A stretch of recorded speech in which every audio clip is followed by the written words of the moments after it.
Kind of looks like the inside of somebody's chimney. Pretty nasty. The first steps are the same, with Dycam bluing on the surface, scribe inside the gasket. Then enlarge the port opening to match the gasket, followed by the cartridges to smooth out the walls. Unlike the intake port, where we need a little roughness for atomization, we need to work the exhaust ports all the way through. That's because carbon and rust can build up on the walls and impede exhaust flow. We have 3 more steps to get that really slick, shiny finish we want. First, a flapper from our Mr. Gasket kit. Then we load up a medium grit cross buffer. And these are very sensitive to grinder speed, so keep it at about 10,000 RPM. The last step, change to a fine grit buffer.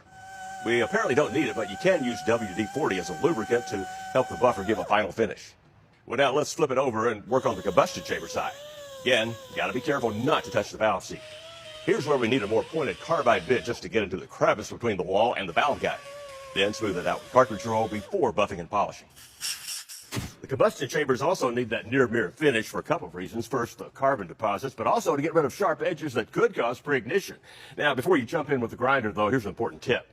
Install a couple of junk intake and exhaust valves that fit to protect the valve seats. Zip ties on the stems will keep them in place. No reason to use the stone here unless you need to unstroud the valves.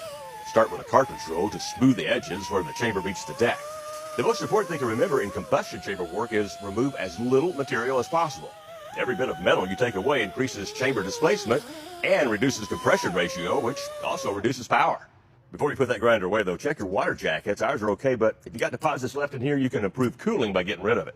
When we reassemble our heads, we're going to reuse the original valves. Now, instead of spending a bunch of money at the machine shop to get a complete valve job done, here's the next best way you can do it at home and save some more cash. Now, it's called valve lapping, and what you'll need is some Loctite lapping compound. Ours is fine grit, a lapping tool, which is basically a suction cup on the end of a handle, and some Dycam layout fluid to get a good visual of the work you're going to do.